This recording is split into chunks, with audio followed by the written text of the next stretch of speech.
Lorsque je suis appelé à exercer un jugement critique dans les clubs photos qui sont dans la grande région de Montréal, les membres peuvent soumettre les photos de leur choix.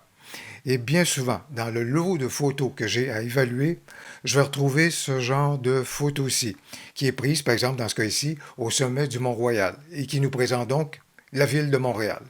Encore une variante du même exercice à ce moment-là et de la même prise de vue. Ou encore une photo comme celle-ci, qui est prise du haut à ce moment-là et qui nous présente donc une scène d'automne. Ou encore cette photo-ci. Lorsque j'ai ce genre de photos-ci, et lorsque je me tourne vers les photographes qui ont pris ces photos, eh bien, je leur pose la question suivante. Vers quoi voulez-vous que notre regard se dirige? Qu'est-ce que vous voulez qui nous interpelle dans votre photo? Où doit-on regarder? Parce que comme c'est là, il n'y a vraiment aucun endroit qui m'est indiqué dans la photo. Il n'y a pas quelque chose qui vient nous capter, qui vient nous interpeller, qui nous vient dire dirige ton regard à cet endroit plutôt qu'à cet endroit. Vraiment, il n'y a pas quelque chose qui vient également conférer une certaine émotion aux photos.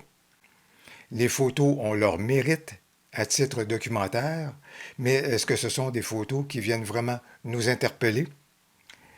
C'est là toute la différence entre capter des photos et faire des photos. Il y a une différence entre les deux? Absolument. Voilà donc ce qu'on examine maintenant. Est-ce qu'il y a une différence entre cette photo-ci et celle-ci? Absolument. Dans cette photo-ci, eh bien, on a capté une scène et à ce moment-là, voilà donc qu'on vient documenter celle-ci, là où on était et au moment de la journée où est-ce qu'on était. Mais est-ce qu'on vient dire à ce moment-là à la personne qui regarde la photo, voici vers quoi j'aimerais diriger ton regard? J'aimerais peut-être attirer ton attention vers cet élément-ci plutôt que celui-ci. Est-ce qu'il y a cette tentative, si vous voulez, ou cette recherche de venir nous chercher et de diriger notre regard dans cette photo? Par contre, dans celle-ci, là où est-ce qu'à ce moment-là, la perspective, elle est la même, etc., bien, grâce au travail de retouche, à ce moment-là, on vient dire, voici l'endroit où diriger notre regard. Et comment y parvient-on? Grâce à la lumière, en ajoutant donc des zones d'ombre et surtout des zones qui sont plus lumineuses. Et la lumière vient capter notre regard, vient diriger notre regard, vient chercher notre regard à ce moment-là pour le diriger dans la photo. Capter des photos et le faire à des fins documentaires, eh bien, c'est tout à fait méritoire. On peut vouloir le faire pour documenter, par exemple, un voyage qu'on va faire à telle destination. Voilà donc qui va être intéressant. On peut également le faire, par exemple, dans le cas de Montréal, pour dire, ben voici ce qu'était Montréal à l'été 2026, par exemple, dans le cas des photos que je viens juste de vous présenter. Et on peut comparer l'état de Montréal, la silhouette de ces bâtiments, à ce que c'était il y a 20 ans, et on pourrait le comparer à ce que Montréal aura l'air dans une vingtaine d'années ou encore dans une trentaine d'années. Alors, la photo documentaire a son mérite et c'est tout à fait correct de le faire. Mais lorsqu'on est photographe et que là, notre travail n'est pas juste de capter des photos, mais de faire des photos, c'est-à-dire de mettre des sujets en vedette, en évidence et surtout de conférer une certaine émotion donc à nos photos, eh bien, il faut absolument aller au-delà du rendu de photos comme celle-ci. Comment y parvenir? Il y a plusieurs façons d'y parvenir, il y a plusieurs techniques photo qu'on peut mettre de l'avant pour y parvenir, mais chose certaine, ce qui importe, c'est que quel que soit le sujet que vous avez repéré et qui vous a motivé à prendre une photo, il faut mettre celui-ci en évidence, en vedette, qu'on ressente une certaine complicité avec celui-ci, que celui-ci fasse en sorte qu'on est interpellé et surtout qu'on ressent une émotion à regarder votre photo. Alors, si je me tourne par exemple vers des photos, et à ce moment-là, a priori, voici une photo qui s'apparente tout à fait, si vous voulez, aux photos que je vous ai présentées du mobilier urbain de Montréal, prise du haut du Mont-Royal. Lorsque vous regardez une photo comme celle-ci, il y a une abondance de fleurs, mais où diriger notre regard? Où dois-je regarder à ce moment-là au niveau de cette photo-ci? faut que je mette mon sujet davantage en évidence.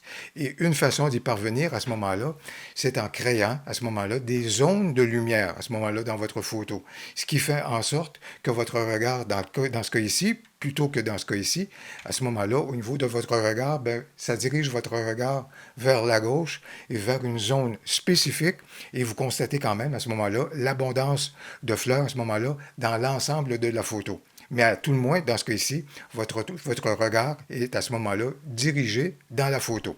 Voilà donc une différence entre prendre une photo et à ce moment-là, dans ce cas-ci, faire une photo et grâce au processus de retouche.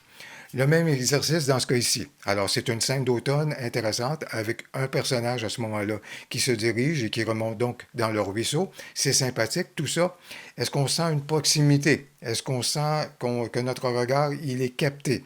Est-ce qu'on sent qu'on est interpellé par la photo?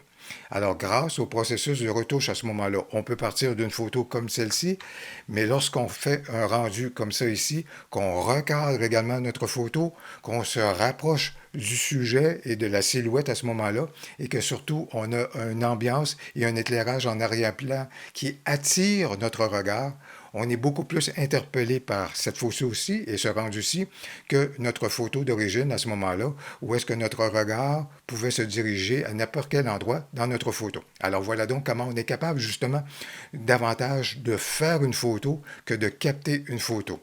Dans ce cas ici, encore une fois, la scène est intéressante, si vous voulez, le paysage est intéressant, et le sujet qui m'interpellait dans ce cas ici, ben, c'était la table de pique-nique sous l'arbre qui est là. Mais le tout est pris beaucoup trop à grande distance. On n'est pas à proximité du sujet, on n'est pas interpellé par le sujet. Encore dans ce cas ici, notre regard peut se diriger un peu partout dans la scène. Comment faire? En procédant à un recadrage, en faisant une retouche où est-ce qu'on apporte des accents lumineux dans notre photo, et plus particulièrement donc à proximité de la table de pique-nique, et surtout en mettant en évidence l'arbre qui est vraiment là, majestueux, avec les belles couleurs qu'il a. Et voilà donc comment on est capable de faire une photo qu'on a captée, si vous voulez, mais qui avait peu de personnalité.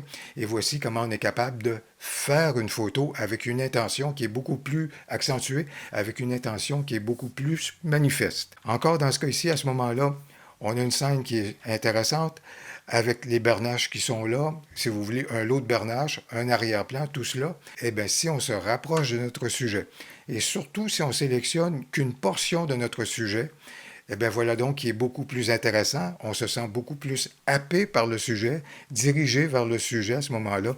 On a une proximité avec le sujet. Je pense qu'au niveau émotif, eh bien une photo comme celle-ci peut être intéressante, mais une photo comme celle-ci nous interpelle davantage que la précédente. Et surtout, par exemple, lorsqu'on prend une photo comme celle-ci, qui est un classique à faire, si vous voulez, avec les reflets dans l'eau, mais regardez la photo. Où dois-je diriger mon regard? Est-ce qu'il y a un endroit plus particulier qu'un autre où est-ce que je dois diriger mon regard? Vers le haut ou vers le bas? Vers la gauche ou vers la droite? C'est assez anonyme comme c'est là, je vous dirais, au niveau donc de la retouche et de la personnalité au niveau de la photo. Comment diriger le regard des gens à ce moment-là dans notre photo? Encore une fois, en créant des zones d'ombre et des zones lumineuses. Et à ce moment-là, manifestement, le choix est d'indiquer aux gens, regardez donc vers la gauche. Ce sera la même chose ici.